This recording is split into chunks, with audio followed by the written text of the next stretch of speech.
이렇게 시계를 놓치면은 사실 상관없습니다. 제가 준비한 거 다 하고 내려가야지 뭐. 근데 자꾸 시간 때문에 스트레스 주는 사람이 많습니다. 우리 식구들이 뭐 그 예와 그 뺏으면 시간 맞출 건데 뭐 그러면서 아주 나에게 스트레스를 많이 줍니다. 그렇다고 제가 흔들릴 것 없습니다. 그러나 저러나 제가 준비한 거 다 해놓고 내려갈 것입니다. 먼저 우리 예수 믿는 사람의 상식, 예수 믿는 사람이 가져야 될 상식에 대해서 한번 말씀드리고 난 다음에 그 다음에 본문으로 들어가도록 하겠습니다. 사랑과 용서에 대한 이야기입니다. 일본 놈들이 한국에 침략하고 수탈하고 물자를 가져가고 차별을 대우했는데 이런 것에 대해서 예수님께서 용서를 했으니 용서해 주어야 한다. 그렇게 얘기하는 사람도 많이 있습니다. 옛날 내가 기억해 주옥순이라는 권사가 자기 딸이 위안부로 끌려갔다 하더라도 용서할 겁니다. 방송에 그렇게 했던 제가 기억합니다. 여러분 여러분 것 때문에 용서할 거예요? 안 할 거예요? 다혜엄마 얘기해 보세요. 마치 얘기하려는 듯이 표정을 지어서 어떻게 하나. 근데 난 주옥순 그 권사라는 사람의 딸 얘기는 들어봤나 모르겠어요. 딸은 뭐라 그랬을까? 엄마 미쳤나? 그러지 않았을까 생각하죠. 여러분, 계엄령 선포한 다음에 또 윤 대통령이나 많은 부정과 사기를 친 김건희에 대해서 사랑하고 용서해야 됩니까? 안 해야 됩니까? 어떻게 생각하세요? 최 집사님 얘기해 보세요. 용서해야 된다. 뭐 그런 사람, 뭐 그래서 아주 혼란스러운 사람이 많이 있습니다. 얼마 전에 총리했던 한덕수 사람, 그 사람이 광주에 가서 나도 전라도 사람입니다. 여러분 서로 사랑해야 됩니다. 근데 전라도 사람이 자기는 전라도 사람이 그렇게 표현 안 합니다. 나는 호남 사람입니다. 그렇게 얘기하지. 나는 전라도 사람입니다. 이 사람 지금까지 전라도 사람이라고 얘기하지도 않던 사람인데 거기 가서는 그렇게 얘기하고는 서로 사랑해야 된다고 얘기했습니다. 이럴 때 예수 믿는 사람은 그것 때문에 혼란스러워하기도 합니다. 알 것이 있습니다. 그것은 개인 윤리와 공동체 윤리가 다르다고 하는 것을 여러분이 기억해야 됩니다. 개인적으로 나에게 똥물을 퍼부어도 용서할 수 있습니다. 때려도 용서할 수 있습니다. 그런데 공동체에 그렇게 범죄를 저지르는 사람에게 그냥 용서해 줘라. 그렇게 얘기를 할 수는 없다고 하는 것입니다. 나쁜 짓 한 놈이 여기 와서 마구 나쁜 짓 하고 간 다음에 용서해 줘야 됩니다. 그렇게 한다 그러면 다음에 또 와서 저는 나쁜 짓 해도 용서되네. 그럼 또 다른 또 나쁜 짓 해도 될 거 아닙니까? 그러므로 공동체와 개인 윤리가 다르다고 하는 것도 여러분이 기억해야 됩니다. 개인적으로 용서할 수 있지만은 그런다 받아들일 수 없는 사람도 많이 있고 많이 있기 때문에 그럴 때는 용서라고 하는 말보다도 사랑과 정의라고 하는 공의를 얘기해야 됩니다. 하나님의 속성은 사람이 사랑이 있고 또 공의가 있잖아요. 이 공의 없는 사랑은 맹목적이 되어야 되고 또 사랑 없는 공의는 무자비하게 되잖아요. 그래서 사랑과 공의가 함께 있는데 어떤 때는 사랑의 정의를 나타내야 되고 어떤 때는 공의를 통해서 하나님의 사랑을 나타내야 한다고 하는 것입니다. 그래서 사랑과 정의가 다른 말이 아니고 다 하나님의 속성 가운데 하나인데 어떤 때는 사랑과 정의로 공의와 정의로 같이 공감을 이루어야 될 때가 있고 어떤 때는 사랑으로 그것을 덮어야 될 때가 있다고 하는 것입니다. 그러므로 억울함이 있지 않도록 공동체 속에서는 정의를 행함으로 말미암아 잘못한 사람 버려줌으로 말미암아 하나님의 사랑을 실천하고 공감할 수 있다고 하는 것을 먼저 기억하시게 되기를 바랍니다. 알겠죠? 그래서 사랑과 공의를 잘 여러분이 판단해서 이것은 공의로 판단해야 되겠구나. 저는 나쁜 짓 하는 처형을 받아야 되겠구나 하는 정의감이 불타야 된다 그 말이에요. 우리 한인 장로 교인들이 알겠죠? 여러분 그래서 분노할 때 분노할 줄 모르면 죽은 사람이에요. 하나님 마음이 없는 사람이에요. 그건 꼭 기억하세요. 또 태극기파 같은 데 가서 태극기 흔들면서 사랑해야지 그렇게 얘기하지 마세요. 우리 교인들을 제발 그런 얘기 하지 마세요. 정신 차리세요. 그 말 해야 되지. 이제 그쯤 하시면 상당히 수준 높은 우리 교인들이 되는 겁니다. 이제 본문으로 들어가 봅시다.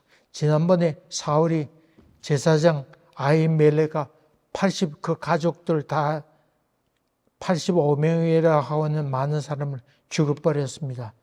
소식을 들었던 다윗이 이것이 누구의 잘못이라고? 내 잘못이로구나. 내가 잘못했구나. 그렇게 얘기하면서 그 아히멜렉을 아들을 데려와서 내가 보호해주마 약속하게 됩니다. 그리고는 다윗의 삶은 계속 쫓기고 도망다니는 삶입니다. 여러분 지금 우리 사물상을 봅니다만 다윗이 도망다니는 그 부분에 대해서 장소 이름이 계속해서 나오지요. 왜냐하면 다윗 왕이 도망다녔기 때문에 그렇습니다.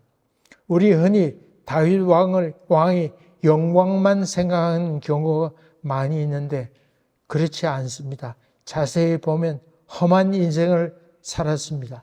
당시 승용차가 있었던 것도 아니고 잘 달린 말을 타고 다닌 것도 아닙니다. 기껏 나귀 타고 끄떡끄떡 갔다가 아니면 걸어갔다가 광야길을 그렇게 다녔습니다. 여러분 잘 아는 지금 팔레스타인 지방 가자 지방 있잖아요. 거기에 블레셋 사람들이 있었는데 그 당시 블레셋 군대는 철기 문화가 있었습니다.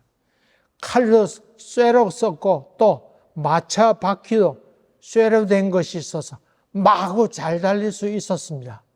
그런데 왜 그랬던 놈들이 왜 유다 사람들을 쳐볼 수 없었을까요? 왜? 지형이 구름이 많이 있었습니다. 이렇게 울퉁불퉁 땅 평지로 가다가 울퉁 빠지고 또 비가 오면 갑자기 길 생기고 그래가지고 울퉁불퉁하기 때문에 마차를 타고 왔다 아니면 말 타고 왔다는 말이 자빠지면 다 죽게 되잖아요. 그래서 침략을 못했던 것입니다. 그만큼 지형으로 어려웠던 것인데 이 다윗이 도망 다녔다 그 말이죠. 도가니는 은을 풀무는 금을 달리는 하거니와 여호와는 마음을 연단하시느니라 그렇게 기록하고 있죠. 그의 고난 참 많았습니다. 끊임없이 도망 다니고 또 모함받고 심지어 자기 아들에게 왕에게 쫓겨나서 폐위당하기도 하게 됩니다. 참 인생에 아주 고통이 참 길었다고 하는 것입니다. 요즘 제가 많이 듣고 있는 노래가 있습니다. 신상우라고 하는 사람이 쓴 인생이라고 하는 노래입니다. 자막 준비되어 있습니까? 올라왔네. 예, 한번 이쪽부터 한번 정다해 한번 읽어봐요. 어? 뭐라고? 다 같이 그래 다 같이 알았어요. 다 같이 한번 읽어보시죠. 시작.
맨 밑에 이게 걸어갈 길이, 간 길이 아니고 갈 길이에요. 잘못 썼어요. 미안합니다. 여러분, 참아내고 보니 어느덧 봄이고 어느덧 겨울이에요. 어느덧 봄이고 어느덧 가을이에요. 여러분, 지금 인생 그렇지 않습니까? 참. 근데 이 작곡하고 작사했던 사람이 쓴 곡이 하나님의 은혜, 또 주몽의 OST를 많이 했다고 그래요. 근데 51살에 간암으로 일찍 죽어서 토론토도 있었어요. 토론토에 와서 이민 와서 살다가 캐시도 봤는데 캐시도 보는 것 아무것도 아니었더래요. 왜냐하면 피아노 전공했거든요. 다다닥 그까지 아무것도 아니었대요. 그러면서 저런 곡을 남겼습니다. 한 치 앞도 볼 수 없는 어둠, 등불 같은 친구 있었고, 멀고 먼 길 홀로 걸을 때 누군가 내 손 잡고 함께 걸은, 누군가가 누구예요? 주님이 우리 손목 꼭 붙잡아 주셨다 그 말이죠.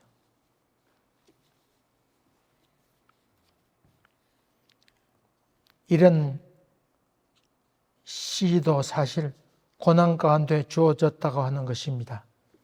다윗의 시편이 참 많지요. 많은 어려움을 경험하고 그렇기 때문에 그 가운데 감사하고 그런 경험이 쌓여가지고는 오히려 많은 사람을 위로하는 그런 글로 남겨졌던 것을 봅니다. 이 모든 과정은 하나님께서 사용하기 위한 과정이었습니다. 모세가 이집트에 가서 바로 왕 앞에 가서 당당하게 말할 수 있었던 것도 바로 공주 밑에서 있었기 때문에 그랬고, 또 사도 바울이 율법에 대해서 그렇게 얘기 잘 할 수 있었던 것도 그가 유학 생활이 있었기 때문에 그렇습니다. 또 뿐만 아닙니다. 모세가 이스라엘 민족을 이끌어낼 수 있었던 것도 광야 40년 기간이 있었기 때문에 그렇고, 성경에 나오는 아름다운 신약에 있는 귀절들도 이 사도 바울이 선교 여행하면서 많은 고난을 경험했기 때문에 나왔던 이야기들입니다. 싸우는 장면도 많이 보았습니다. 그렇게 그의 말 가운데는 힘이 있었고 위로할 수 있는 능력이 그 가운데 있었던 것을 볼 수 있습니다. 그러므로 여러 가지 어려움만 만나게 될 때 여러분 그거에 대해서 원망하지 마세요. 주어진 환경에 대해서 감사하세요. 또 최선을 다하세요. 언젠가 그것을 통해서 쓰임받을 날이 있을 것이라고 하는 믿음을 가지세요. 한데 재미있는 일이 있습니다.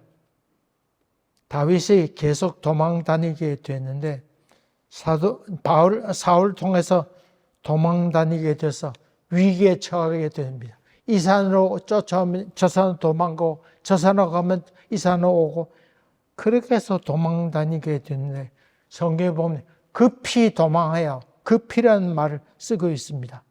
마흔이라고 하는 광야에 가게 됐는데 주민들이 고자질해가지고는 사울이 다윗을 포위하게 돼서 거의 생포 직전에 놓이게 됩니다.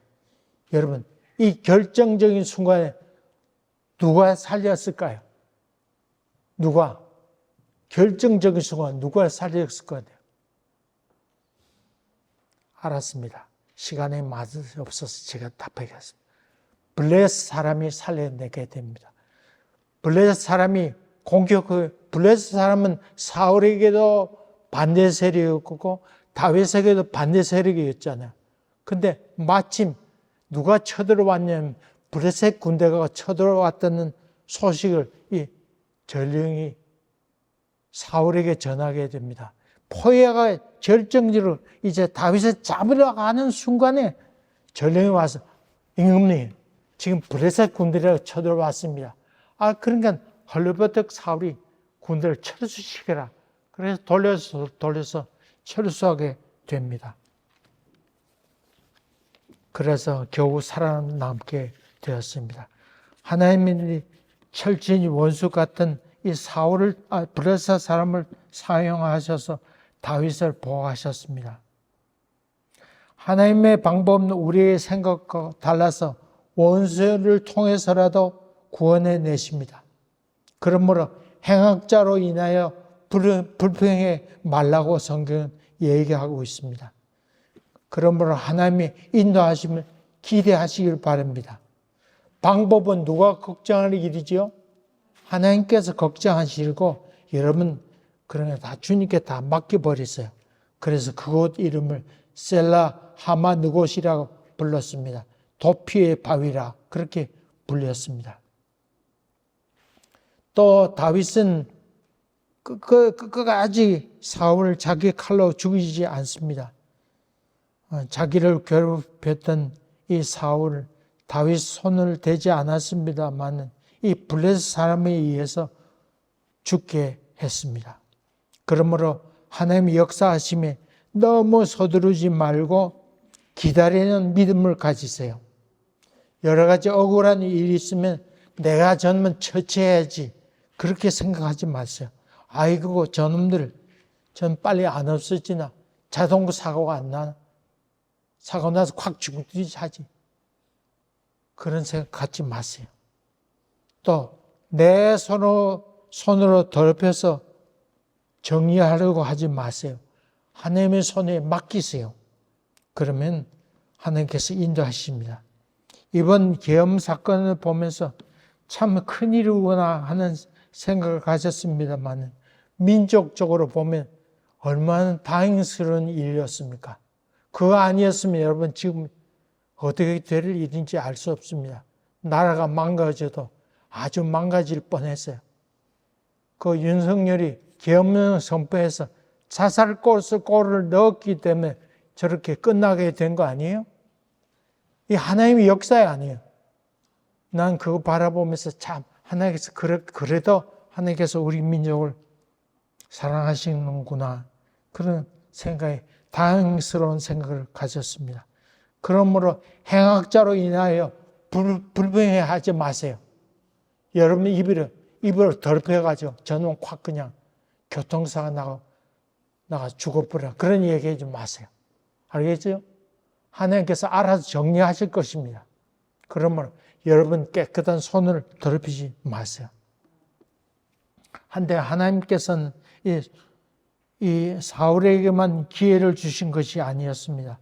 전쟁을 마치고 돌아온 사울은 300명 군사와 함께 또 다윗을 추적해 나가게 됩니다. 엔게디 광야로 가게 되는데 거기에 사울의 동굴에 들어가게 됩니다.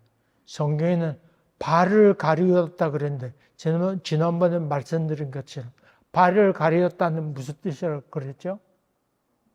똥누로 갔다 그 말이에요. 이 통으로 짠 옷을 입으면 앉으니까 발이 가려질 거 아니에요. 변을 보러 동굴에 들어갔다 그 말이에요. 근데 그 안에 이미 누가 숨어 들어가 있었냐면 다윗과 그 신하들이 이미 동굴 안에 들어가 있었어요. 그러면 사울왕이 똥 누고 있는데 나올 수 없잖아요. 꼼짝하고 있다가 자기 다윗 신하가 얘기하면 이 하나님께서 주신 기회 아닙니까? 이 사울을 죽이라고 하는 주신 기회인데 하나님께서 너의 손에 넘기게 했다는 바로 그 기회입니다. 빨리 처치하고 우리 나갑시다. 그렇게 얘기하는데 다윗은 사울을 죽이지 않습니다. 겉자락을 베고 나옵니다. 칼이 아주 잘 들을 것 같은 쓰시하는 칼이었는지 모르겠어요. 회칼이었는지 모르겠어요. 아주 잘 든 칼을 쓱 베어. 난 이해할 수 없어요. 똥 누는 자기 옷자락 베는 것도 모르는 사울이 좀 신경이 무딘 사람인가 아니면 변을 보느라 너무 힘주고 있어서 정신이 없었는가 뭐 그렇게 생각도 해보았는데 달리 얘기하면 하나님께서 그 기회를 주셨다고 하는 말입니다, 사실. 이 사울이 볼일을 보고 나가자 따라 나가서 다윗은 자기 신하에게 얘기합니다. 얘들아, 늘 복수하지 말아라. 하나님께서 기름 부은 사람인데 절대 복수하지 말도록 그렇게 잘 타입니다. 그리고 사울이 저 멀리 갔을 적에 뒤에 대고 소리치며 항의합니다. 왜 내가 왕을 해치려고 한다고 하는 말만 듣습니까? 왕이여, 옷자를 한번 보세요. 나는 결코 그렇게 하지 않았습니다. 나는 죽은 개하고 같고 또 벼룩과 같은 존재입니다. 하나님께서 재판관이 될 것인데 그러지 마세요. 처음에는 임금님 그렇게 불렀다가 다음엔 아버지 그렇게 부릅니다. 그건 다윗 마음과는 사울이 누구처럼 생각했어요? 사울은 아버지처럼 생각했습니다. 그 말을 들었던 사울은 이때 드디어 다윗에게 대한 생각에 눈이 뜨여지게 됩니다. 내 아들 다윗아, 이게 내 목소리냐? 그러면서 목 놓아 웁니다. 나는 이렇게 너를 괴롭혔는데 너는 내게 이렇게 잘 대해주었거나 너는 나보다 의롭다 그랬는데 너는 나보다 낫도다. 그렇게 얘기하게 됩니다. 세상에 누가 제 원수를 붙잡고서도 무사히 제 길로 가도록 놓아주겠느냐. 주께서 너에게 선으로 갚아 주시길 빈다. 넌 틀림없이 왕이 될 줄로 내가 알고 있다. 그때 내 자손에게 대해서 네가 멸절하지 않도록 약속만 해달라고 그렇게 요청하게 됩니다.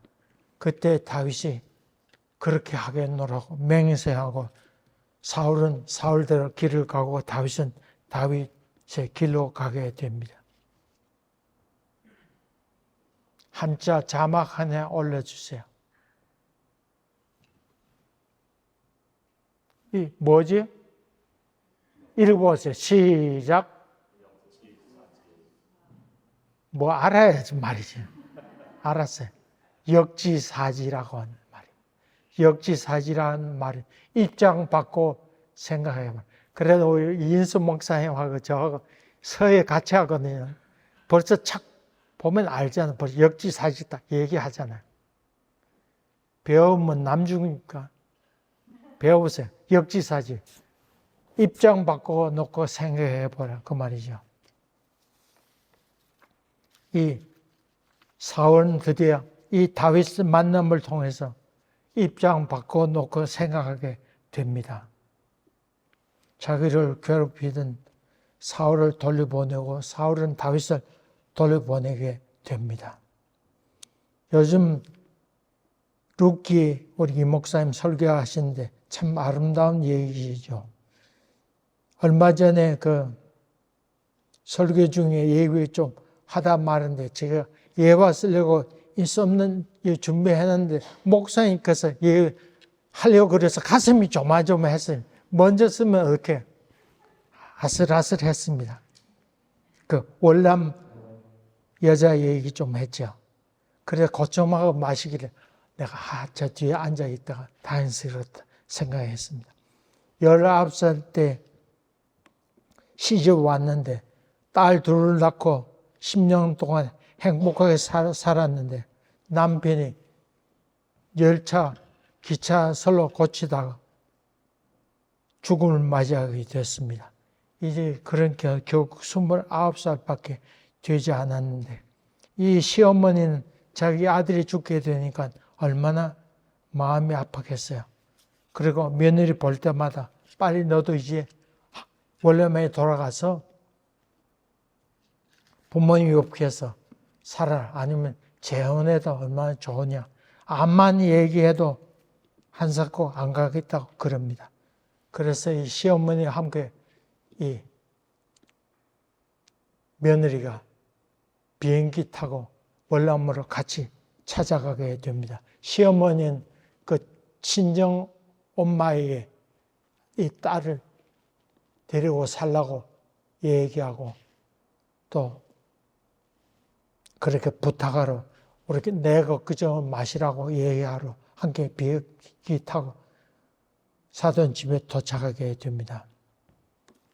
시어머니는 미안함, 자기 아들이 죽었으니까 이 과부가 돼서 얼마나 미안한 마음에 내 대신에 내 아들이 와야 되는데 이 내가 와서 미안하고 하다고 가면서 계속 얘기합니다. 그렇게 해서 마침내 어려운 말을 합니다.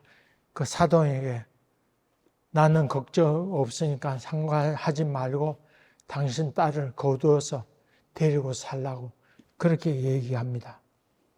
그 얘기를 들었던 그 며느리 어머니, 사돈이죠. 사돈이 밤에 나와서 이렇게 얘기합니다. 내 딸은 남편을 잃었지만 사돈은 자기 아들을 잃지 않았냐고. 얼마나 마음이 더 아프겠냐고. 그렇게 얘기합니다. 오히려 위로합니다. 역지사지. 깊은 감동, 속 깊은 사람들의 이야기가 계속 됐습니다. 한사코 한국으로 돌아오려고 하는 며느리 함께 비행기 타고 한국으로 돌아와서 며느리는 시어머니에 대해서 지금까지는 어머니라 불렀지만 이제는 어머니라 부르지 않겠다고 엄마라 부르겠다고 얘기합니다. 또 시어머니는 이제 며느리라 불렀지만 이제 며느리라 생각지 않고 딸이라고 부르겠다고 그렇게 결심하면서 잠자리에 눕습니다.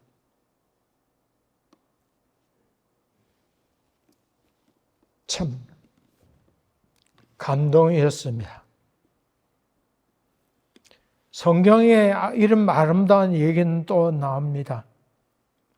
자기를 팔았던 사람, 누구? 형님들을 자기를 팔았어요. 근데 자기를 드러내면서 두려워하는 형님들에게 두려워 맞서서 당신은 나를 이거 팔았으므로 근심하지 마소서, 한탄하지 마소서. 그렇게 얘기했던 사람 누구? 요셉. 여러분 성경에 보니까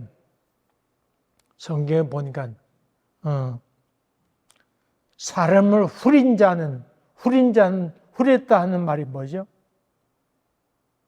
출애굽기 21장 보면 사람을 후렸다 하는 얘기가 나옵니다. 후렸다, 유괴했다, 말로 달콤하게 말해가지고 팔아버렸다 그 말이에요. 유괴했다 그런 말이죠. 더군다나 이방인에게 팔면 무엇에 해당된다고요? 누구? 무엇에 해당돼요? 정찬이. 뭐? 사람을 후린 자는 어떻게 하라고 그랬어요? 유괴했을 경우 어떻게 한다? 죽인다 그랬어요. 어제 배웠는데 깜빡 일어서서 설교 들으세요. 여러분 그 당시에 벌써 몇 번 전에 법이 있기 전 몇 번 전의 일이지만 애굽에도 그런 법이 있지 않아. 그러니까 요셉을 팔아 넘겼으니까 그 형님들은 무슨 벌을 받아야 마땅한 일이었어요? 죽어야 마땅한 나쁜 놈들이었죠. 그래서 두려워 떨었겠죠.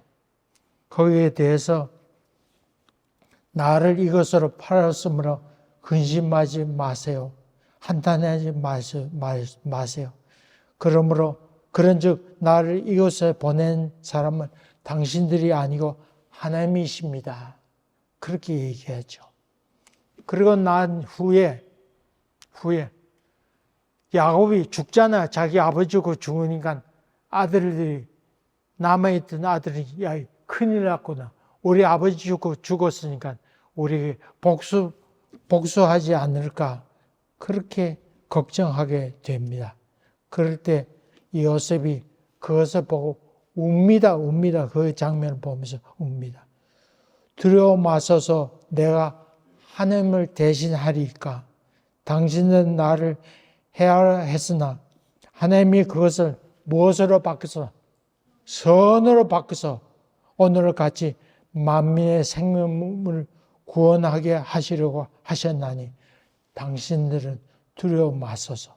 당신들의 자녀를 키우리라. 간곡한 말로 위로했다고 했습니다.